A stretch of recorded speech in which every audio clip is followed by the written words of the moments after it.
everybody, welcome back. So, Acme 2023. I was able to pick this up. These kits are kind of hard to find and quite expensive if you were to get them on eBay. I got what I feel like was a really good deal on this at Acme, and it was $40. I didn't even try to talk him down, because when I looked at the crazy prices on eBay, not that, again, I'll stress that again, it's not a great place to find what a kit's worth, but hey, I guess it's only worth what you can sell it for. So if they can get that much for it, it's worth a whole lot. So like upwards of $100 or more, maybe over $100. So crazy expensive. But anyway, Thunderbolt 1, this kit, I just looked it up on ScaleMates, and it originated as an MPC, and it was, let's see if I can pull it up here. My screen is so scratched it's hard to see, but let me pull this up. And so the kit is right here, right there. 1984 is this edition, and it looks like it started life over in 1970, not as the monster truck, but as the Blazer, as the new tool. And it is that same body, as best I can tell. Then it had other variations in just the four-wheel drive Blazer. That's AM. Well, I apologize, I am wrong. That was actually, it started as an AMT. I totally blew that. Started as an AMT. Also was MPC right there. Super Snap, looks like a Blazer kit. I don't even know if that's a different body, but anyway. And again, other people have mentioned, you know, ScaleMates is fallible because people add this information. But anyway, okay, so I was wrong. It's not an MPC kit, but anyway, started as a AMT, then AMT Erdl. Got it, made the monster truck, and then they had the Thunderbolt 2 right there. And it had the better tires, like the Bigfoot style tires, rather than these hard plastic ones. But anyway, I don't think it was re-released ever again as a monster truck. So these can be hard to find, and I'm glad I got this one. But it's about to shed its external protective layer that's been on it since 1984, and I just can't wait to do that. I have seen this kit built. I believe I built the Thunderbolt 2 when I was a kid. I think I have a part of it on a picture. I'm just about 100% positive. My dad built the Destroyer, the Ford pickup that had these hard plastic tires. He built that as a kid, so this brings back a lot of memories. But yeah, I was so excited to get it. I'm a monster truck fanatic. Mainly, I love the old school monster trucks because that's what I grew up with. Leaf springs and stuff that they made at home, rather than the store-bought stuff that you see today, such as Monster Jam and things like that. They just buy everything, and little is made. But on these trucks, it was all made, and that's why I appreciate so much about it, because these guys put a lot of hard work in it, and they were so cool. As a kid, I would get so excited if I ever got to go to a monster truck show, because it was like, man, that's what I want to do. And these guys were my heroes. But anyway, I didn't end up doing that, obviously. But yeah, so let's get the plastic off it, and then we'll check it out. Yep, I'm going to do it. I'll let y'all watch. Here we go. 1984. Gonna let the 84 air out. It's out. And I'll get this off so we won't have such a glare. We can take a look at some of the box art also. So, man, this is a heavy box too. You will not believe how heavy this is. So there's the box art. 400 cubic inch on the hood. Boy, that decal looks awful. Looks like a big old sticker was stuck on it where the 400 cubic inch is at. So it's got fuel injection, which wouldn't be realistic at all in a monster truck, but you know, whatever. This is a model kit. No supercharger. Then it's got a little mini bike in the back, and there it is, all built up. Yeah, these tires were just not to scale. Like, you didn't see anything with real tires like this, not too often. And the rims, those are, you know, your monster trucks, I think, are like a 24-inch wheel, and on those BKTs and Goodyears and Firestones, but these are something giant, like 30 some odd inch, maybe even closer to 40-inch wheel. So not 100% like accurate, but it doesn't made. Hey, this was made in Mexico by the Ertl company. Then I know everything now is produced over in China that AMT produces, or Round 2 produces, with the name AMT. Okay, I know you're tired of the box art already, because I am. Let's see what's inside. What color is it? Black? I would almost guarantee it's black. Made in Mexico, right there. All right, so let's get, I'm glad I've got this video to be able to put it all back in. So let's take this stuff out of the box, and then we will start checking it out. All those wheels are hideous. Let's look at that first. Look at that. I guess it has a wheel back, hopefully. Yes. Oh wow, these giant wheel backs. We'll get to that. Anyway, there's your tires. And they're, what brand are they? They're Ertls. Yes, they are. So get this off to the side here. We'll come back to the tires. The decal sheet. Let's see what it looks like. Oh, it's stuck to the plastic. That ain't good.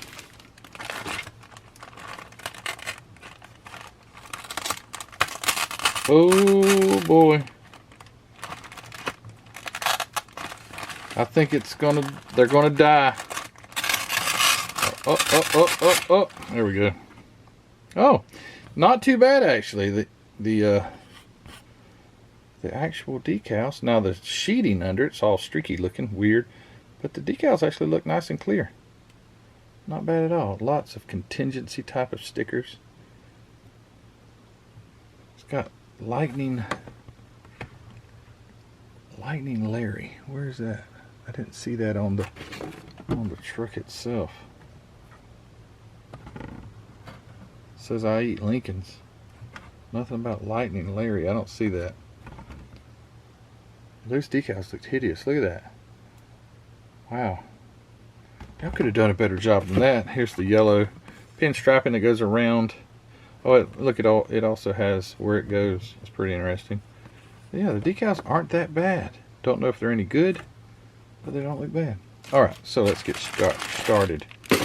We'll check out the instructions real fast. I'm not going to go through the instruction booklet. I just want to see what it looks like. Cool picture. That's neat. Move it. I bite.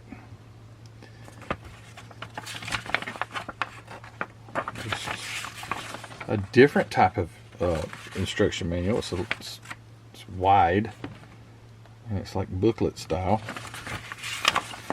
But anyway, there you go. There's the instructions, and there's your little mini bike that goes together. Okay, good deal.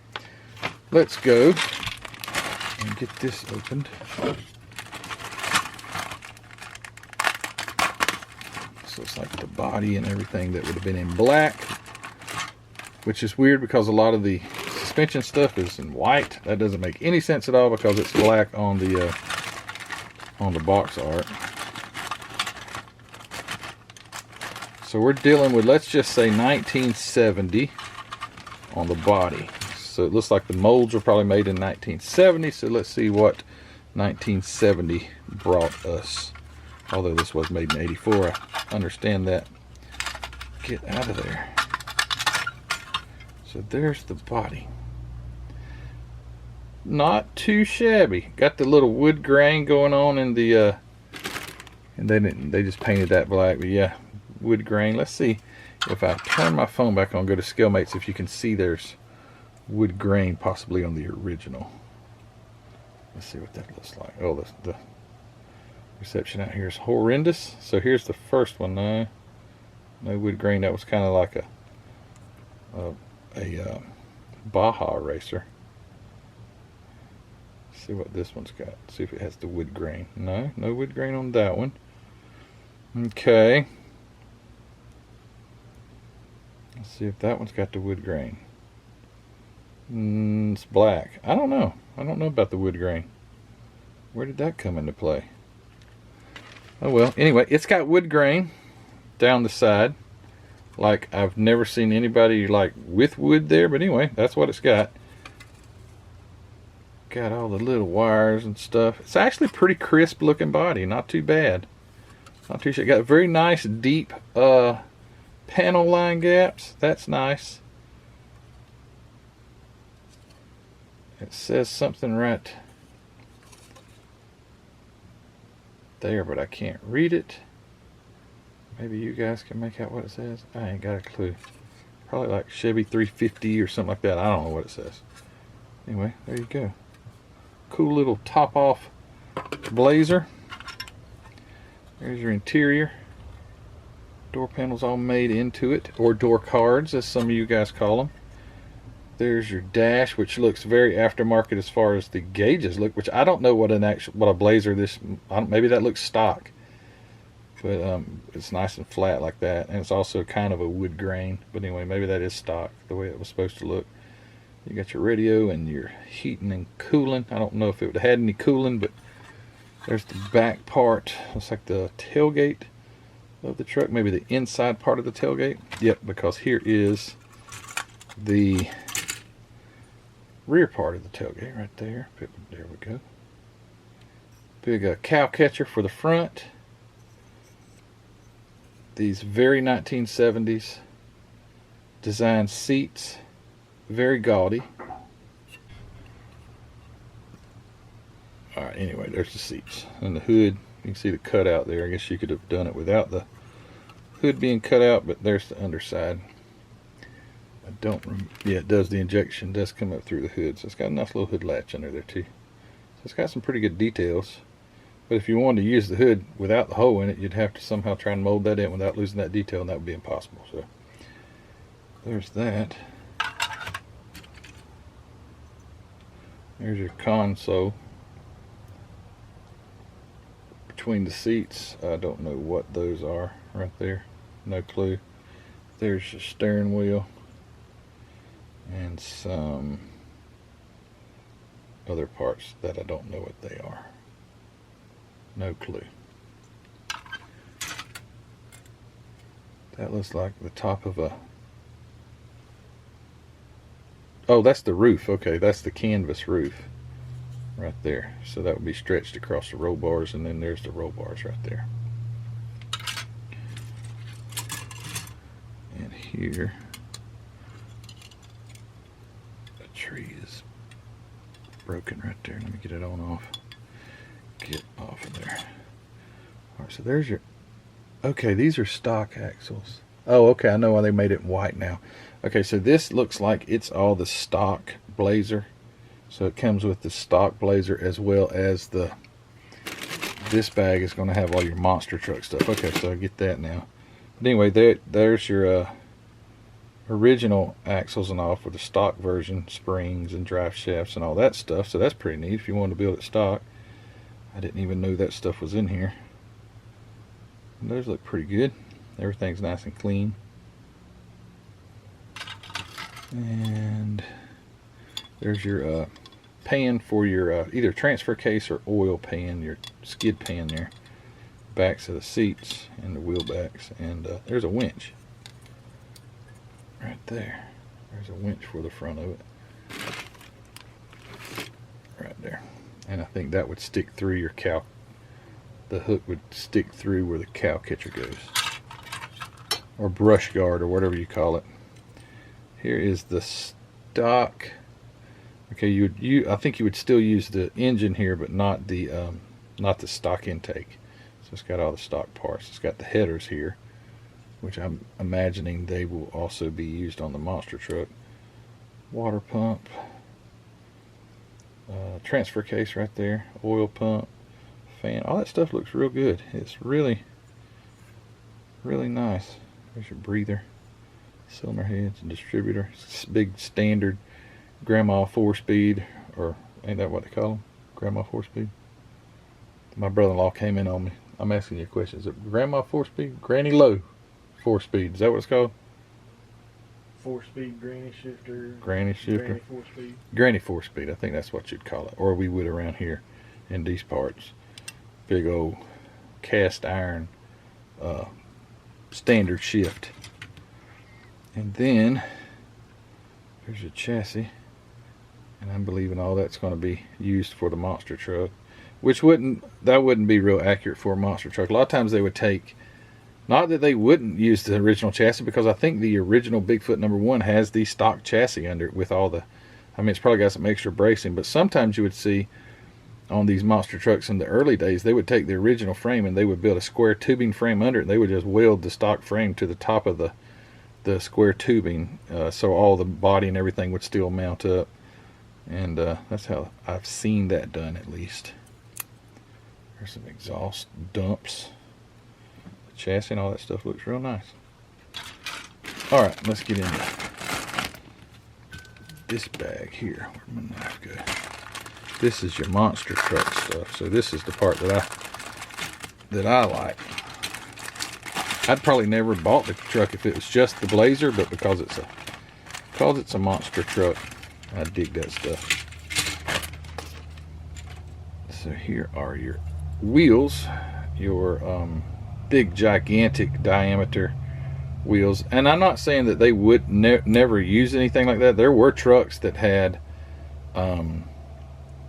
tires that were similar to that. I can actually think of one. I can see the truck. I can't remember the name of it, but there were some trucks that did have a larger diameter wheel and a shorter sidewall, but the tires were more narrow. There's your lights. They're DC and not KC. Those are DCs, not ACs or KCs, but they were DCs. That's kind of funny. Here's your shocks. 2, 4, 6, 8, 10. 2, 4, 6, 8, 10, 12, 14, 16 shocks. And some other parts that I'm not sure exactly what they are. And here are some, I can't read it. I don't know exactly what that says, but, and neither can you because it's so bright. Anyway, I don't know what those are. Here's your planetary axles. So these would be like, I think, Rockwell planetary axles. Look very similar to what you'd see on like a Mack truck, where the Mack used to have, where the differential's mounted up, so the drive shaft comes in 90 degrees down into the differential. But that's what almost all of your old monster trucks, excluding some, Gravedigger never ran these type of different axles. Bigfoot did, and the majority of them did. And then they had to have a brake disc, you know, on the front of it, because you had a through shaft.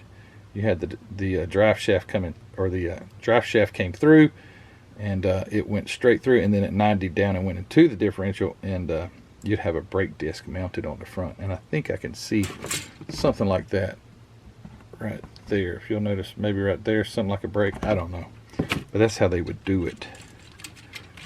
And then here's another brush guard. So that has lights. This is not the one that's on the box art, although the one on the box art is the monster truck. You would think that it would have the monster truck parts, but it looks like it's got the one that's molded in black, and that's kind of odd because these are the monster truck parts. But anyway, there's some trailing arms right there that would keep your axles from twisting too much. I think they would call those trailing arms or something like that. Anyway, those would go from the chassis down to the axle, keep the axle from twisting on the leaf spring.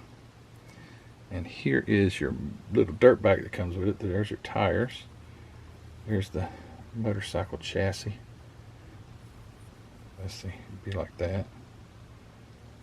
Maybe like a little Honda Trail 50 or Trail 90 or whatever those were. There's a seat. This is all motorcycle stuff here for the most part. And then this is the what would be in the back of the truck that the motorcycle lands on.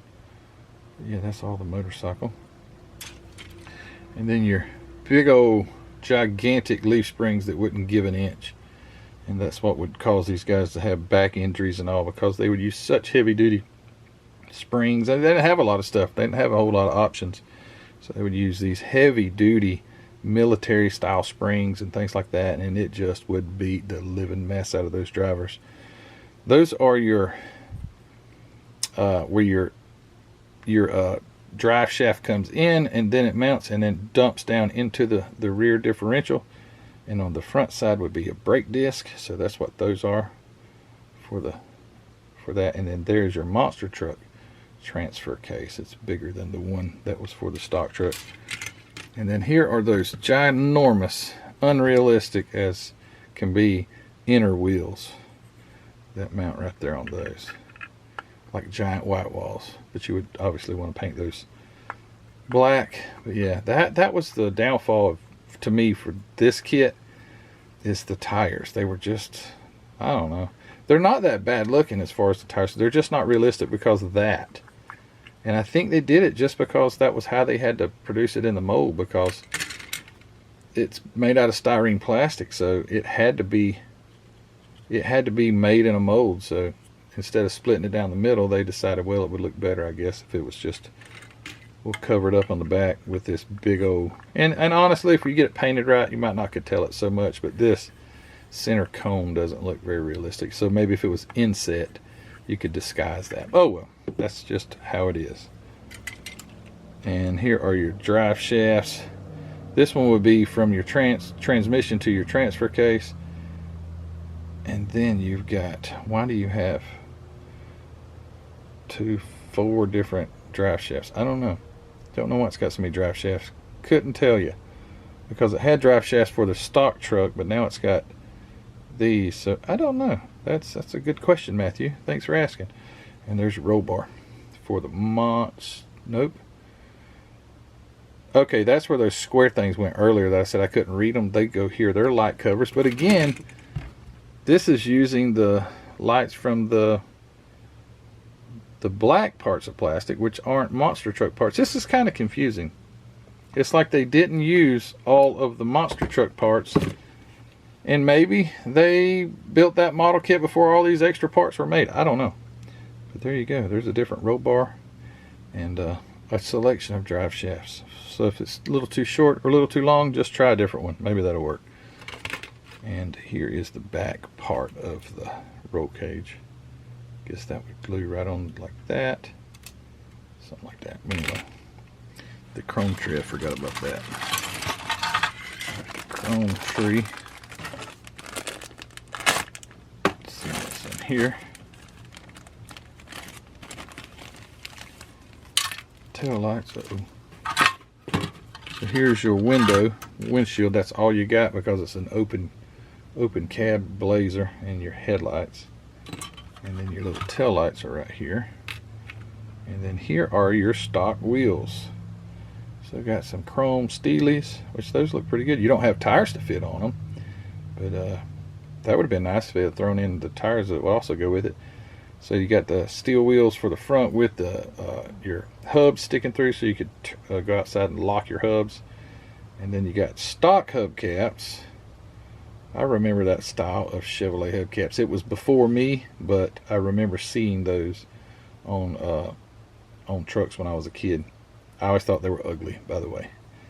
And a couple of hard hats, either hard hats or helmets, but that's like hard hats. There's a toolbox, and this is, again, probably, it's several different versions of this has been made. So you got your bumpers. Looks like probably fuel tanks or something right there. I'm not 100% sure what that is. There's your Blazer grill and your intake stacks for the fuel injection. And then you have, if you notice, right here, if you could, GMC Jimmy. So there's badges on it for it to be a GMC, although there's a Chevy emblem on there. I don't know how you'd work that out, but anyway, there's GMC badges. That's pretty neat.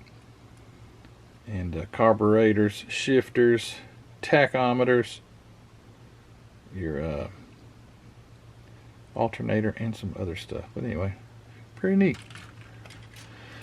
So, hope you guys like this. Let me know, did you ever build this one? I'm pretty sure I built the second version of it, which I think was pretty close to the same thing, except it had, I mean, it's obvious that it had different, well, let me pull it up real fast one more time. The Thunderbolt 2. Alright, so here is that second version, which looks a lot like that one, except you do notice that it's got the, come on, you can do it. There you go. Oh, shoot. It's got the more realistic looking tires. So I'm pretty sure this is the one that I built. I think In the picture that I have, you can see like the back half of it, or maybe the front half or a quarter of it. It was on some old, I heated up some old model cars and made a crushed car set. Anyway, that's the one. I'm pretty sure I built that one. But anyway, got that one. And you don't see the Thunderbolt 2 very often either. So Thunderbolt 1, I got it, and that's pretty cool. So you guys, let me know, did you ever build it, and what did you think about those tires?